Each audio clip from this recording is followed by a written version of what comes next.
YouTube. I just click on it. Do my separation. Why you got so much splash? Good dive, goodness.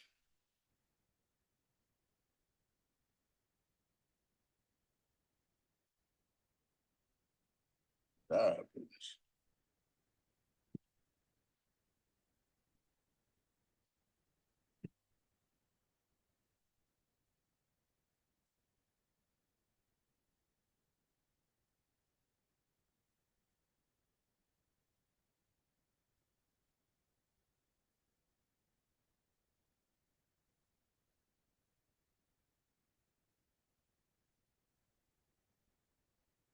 All right, this is sports for real. And still on the Olympic topic, had a lot of good action that's taking place with the relays, and they started that springboard diving stuff. Um, Basketball is coming to a close. The Americans men too close for comfort against Serbia, but that's par for the course when you compete. Again, like I said before, nothing is guaranteed when it comes to these Olympics or any other sport. But got a few issues that I want to start out with. And first of all, let me share my screen. And I want to start off talking Olympic soccer. That is France. They are celebrating because they just scored a goal to put the nail into the team that's been whipping everybody the last 2 or 3 years, and that is France. If you recall, France won the World Cup, and they've been dominating in Europe, and now they come to the Olympics on their home soil expecting to do the same. Well, up to this point, they've been doing fine. But Spain jumped out on them 3-1. They got a goal to even get closer to make it 3-2, but then they got this mysterious penalty box foul that allowed them to get a free kick, and they tied the score up 3-3. That pushed it into extra time. But Spain, they came to play. They knew they had to overcome anything that could go against them on France's home soil, and they went up 4-3. So the thing I don't like about the soccer thing, when you give this extra time, I think the first team that scores a goal should win the game. But no, they don't do that. They give you two 15-minute extra time periods. So if I score in the fifth minute of the first period, I still got 10 minutes in that period and the entire 15 minutes of the second period. So I can have a lead all the way up to a minute left in the second period and give up a goal, and I go to overtime. And I have to go to penalty kicks. But when it got close to the end of the time in that second period, France had to pull a goal so they can put more talent out there to try to get some offense going. But that didn't work. Anytime you leave that empty net, just like in hockey, most of the time you're going to end up giving up another goal. And that's exactly what happened. Spain put that in right toward the end of time, knocked France right off. So they get the gold medal. And I think they get their first medal since 96, I believe it was. And France, they came and they're going to come get the silver medal. Still a great accomplishment, but Spain wasn't having it that day. That was an upset. Uh, Plenty of other upsets the around the Olympics, and none bigger than what we saw in the men's 200. Now we saw Noah Lyles win that 100 meters by the slimmest of margins. Photo finish with four guys, and he was able to technique all the way through to get that medal. But he came back a couple of days later, after saying what he was going to do. He said he told us after he won 100 that he was going to pretty much double. Well, this is his event, the 200. He came out, and this dude Tobogo from Botswana, he brought it to everybody. That's this guy here in the blue. Then you have Kung Fu Kenny, Bednarik, and Lyles right here, who was off the pace. Bednarik ended up getting the silver, and Lyles did get the bronze. But Little controversy here. Lyles, after the race, that's what he looked like. And if you look at Lyles, he don't look so good. Well, come to find out, he's been infected with COVID. And he's been around the other athletes in the Olympic Village and all of that. And he's been carrying around this thing. Supposed to have picked it up like Tuesday. But to his credit, he did show up and he raced. Here he don't look so good. He already has asthma. But the thing that I want to say, and the first thing that I thought about, as soon as he didn't win the race, they started talking excuses on the TV about why he lost. He didn't jump up and down like he normally does and act like he had COVID. He looked like he was ready to win this race. So I didn't want to hear nothing about something could possibly be wrong with him after he lost the race, especially after all the trash he was talking over the last couple of days.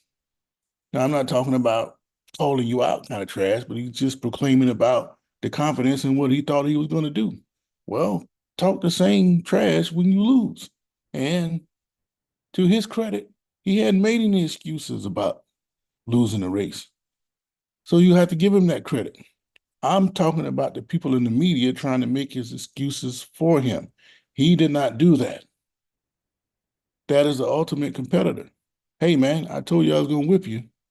You got me this time. I'm going to congratulate you. But in my mind, I'm coming back to get you. Just like Rod Benjamin when he lost that 400-meter hurdles to the dude from Norway, the world record holder. He cried on the track. Everybody saw it. So you knew what his motivation was going to be. Benjamin came back and knocked him off to finally get his gold medal. Now, Lyles is going to come back. But again, Kung Fu Kenny made him earn it. If he wasn't sick, he'd probably been right up there with this guy from Botswana. But this man here was consistent, just like St. Lucia runner was for the against Sha'Carri Richardson. These guys come to play, man. They don't care nothing about your reputation and none of that. But Lyles should have been up here with him, and he's a little bit faster than Bednarik. But Bednarik, he was on a mission too. But speaking of Bednarik, Mr. Bednarik was on the men's 4x100-meter relay. Now, give you some context here. This is an event that Americans have dominated for generations. But all of a sudden, over the last couple of Olympics, World Championships, they just can't seem to finish the race. Either they drop the baton, run out of the lane, or simply just have a terrible handoff that throws everything off. Got those problems solved, right? You practice it, right? Well, Christian Coleman, and I know he had some suspension troubles, and I don't know how long he's been back. I kind of missed the boat on that, but the man is very talented. He's running first leg. That is Mr. Coleman right there, and he's taking it to Kung Fu Kenny, who's running second leg. Now, if you look at this wide picture here, you see that Coleman is past the second leg, Bednarik. That should never happen. Now, let me go back and explain a little bit more. I think it was 2012. I was coaching high school track at the time, and we went down to a regional meet in Orlando, and they were short-staffed. And what they needed to do, a lot of times at these events, they try to get the coaches to get out there and help with certain events. Well, they tagged me to go out there to be the flag guy with the 4x1, good handoff, white, bad handoff, red. All you got to do is hold the flag up after they come through. But as I was sitting there waiting for the races to begin, the kids counting off steps, doing whatever, they're asking questions like they had never run the race before. I mean, like, what's the exchange zone? Do I need to get it inside or outside? What's good and what's not? This is the regional track meet. There's only one other meet after this, and this is state. And you asking me what you should do? I was a little puzzled about that. So that let me know right then that their coaches hadn't spent any time trying to teach them. But on this level right here, these guys right here have done this hundreds of times. I've seen it 1,000 times. Hell, I've done it hundreds of times myself. So I know how it goes. Why don't these guys know how it goes? So if Coleman is past the second leg on the exchange, you know something is wrong. Because what you do, you take the tape and you put it outside the exchange zone, and you're standing in one spot and the tape is beyond you. When that runner bringing it to you hits that tape, bam, you take off and you practice it. And within 5 or 6 steps, 5 or 6 yards, you should have that baton. Seamless, right in the middle of the exchange zone, gone. But another thing about the handoff, you see Bednarik is on the outside, he's second leg, which means when you're running the curve, you got to stay on the inside. Baton's in your right hand. Bednarik is on the outside of the lane, he's going to get it in his left hand. That's fine. But as you get the baton, he's never going to pass me. He's not going to even get, no, shouldn't get within a yard of me. Coleman is all the way past Bednarik. Now, when they went back and they looked at the tape and tried to figure out what was going on, they saw Bednarik putting the tape down. And he's done everything he's supposed to do. He's counted steps off and all of that. But when you look at the tape, you had two major problems. First thing, Bednarik took off long before Coleman hit the tape. That's dangerous on the high school level when athletes aren't as fast. But when these guys are as fast as they are, they can't afford that mistake. The second problem, Coleman, I don't know what kind of shape he was in, but as he came around the corner, his arms flailing all to the side, that means he's lost his technique. Because he lost his technique, he's slowing down. Bednarik is speeding up. So when Bednarik doesn't get the baton at a certain point, he looks back. Man, what's going on? I should have had the baton by now. So he has to slow down. So they get all the way up to the top of the exchange, and lo and behold, the man almost came to a complete stop to get that baton. And it also showed that it didn't look like he was in the exchange zone. So they would have been DQ'd at that point anyway. But Bednarik, now he's pretty much in buck last. He came up, the third leg, the dude with the green hair, he brought him up, and he brought it all the way to the last leg. Curley was running a couple other guys down. The winning margin was 37-5. These guys still had a terrible handoff, ended up running a 37-8. If they had got the baton around like they were supposed to, they're looking at 36-5. That is a major difference, man. So me as an athlete, I don't mind getting beat, but you got to beat me. I can't beat myself like these guys did here. This is unacceptable. And it's been going on now 10 years or so, far too long for the greatest or the fastest athletes in the world to blow something as simple as getting a handoff. Now, Carl Lewis came out and said they need to blow up the system. I'm not quite sure of the system he's talking about. He's basically saying that there's favoritism there that selects one guy over the other that allows this to happen. But there's no way in the world that this should happen where the first leg bypasses the second leg. Now, I got another picture. This is a little closer look at it right here. You see pretty much Coleman is grabbing his arm and trying to put the baton in there. Why he didn't fall, I have no idea. But look at the angst on Coleman's face. They can't figure it out. I mean, this is not like you're trying to build a skyscraper or something. And this is the worst handoff I've ever seen, to be honest with you. And I've been looking at this stuff. This is my 10th Olympics. I told you that. And I've been watching it since 1984. And I've seen a million relays and running it, coaching it, practicing all of that. This is ridiculous. But to give you a closer look at it, see how he's got his arm? And he's pretty much sticking that baton in there. It's almost like these guys never ran a relay before. And this is embarrassing to the country. And I kind of agree with Carl Lewis. If you can't put together a team that knows a little bit more than this, And it doesn't really matter which four athletes you put, because they're not going to be that far apart in speed in the United States. You could have took the 7 through 10 athletes at the Olympic trials and still won a gold medal. So this is kind of like a gimme. All you got to do is do the simplest thing, get the handoff around the track. But they didn't do it. But he's pretty much grabbing his arm, man. That is ridiculous. But again, that's the farther look. And this is a much wider look. And you can see every time it doesn't look good no matter what angle you choose. But what can you do? I'm kind of like Carl Lewis and blow it up. Maybe they should just have guys strictly for the relays and let them practice it all the time instead of going through this embarrassment. But we started talking about upsets today. France got knocked off by Spain. Gold medal in the gold medal match in Paris. Spain's they're familiar with France. There's no big thing going over there. Any kind of soccer match, blowout in soccer is 3-0 or 3-1. That's a blowout. 3-2, that's a great game. Game go to penalty kicks. That's an exciting game.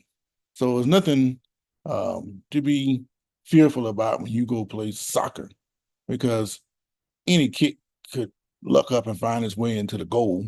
All you got to do is make sure your goalie is not put in a position where he has to give up a whole lot of goals. But Spain looked like they could care less about playing against France on their home turf and end up with the gold medal. Noah Lyles, again, a couple of days ago, he got the bronze medal in the 200 meters. And you can see right here, he's struggling. And Bednarik edged him out at the tape for the silver medal. But we found out later that Lyles, he had COVID. He had to be wheelchaired pretty much out of the facility. And to his credit, he never complained at all. It's the media trying to make excuses for him about what he might have done had he not been sick. Well, he was sick, and you saw what happened. He ended up with the bronze medal. Plus all the trash he talked, he couldn't come back and say, make an excuse after all the talking he was doing. All right. There's Spain again.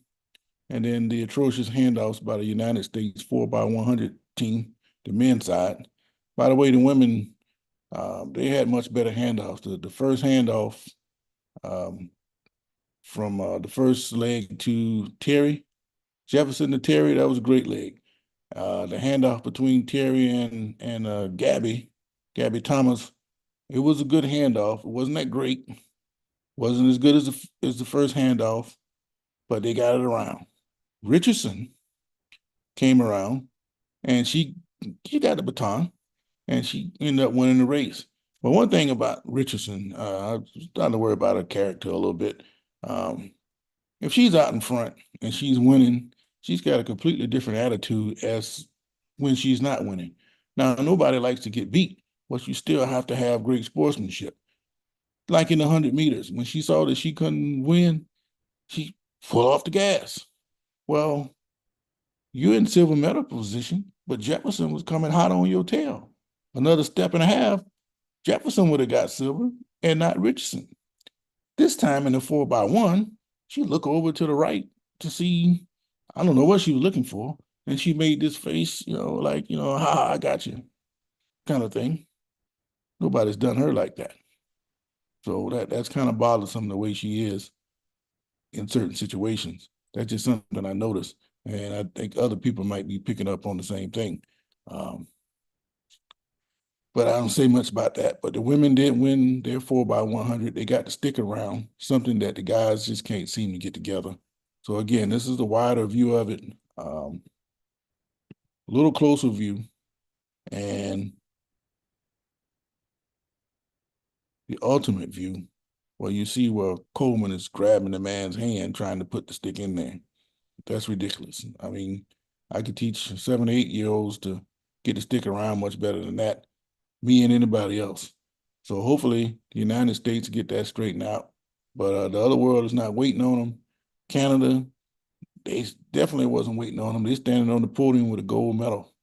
So while America is jiving, other teams getting better and better and better.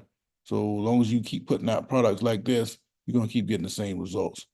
All right. So this has been Sports for Real, and I just wanted to go through and talk a little bit about what's going on with the Olympics.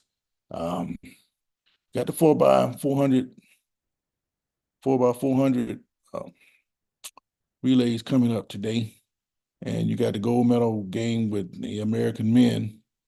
Um, the coronation of the American men. Once you start playing with the NBA players, it's pretty much a foregone conclusion that the United States is going to win the gold medal in the Olympics.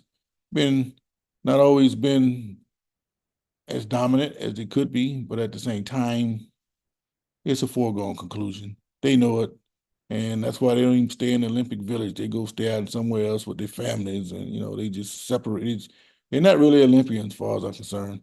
But it does go back to what Barkley said years ago. All these nations jumping up and down like they did something by beating the American team, but they aren't beating the best American teams. And he was right. But is it something to brag about if you're just better than the other guy? Something to think about. This has been Sports for Real.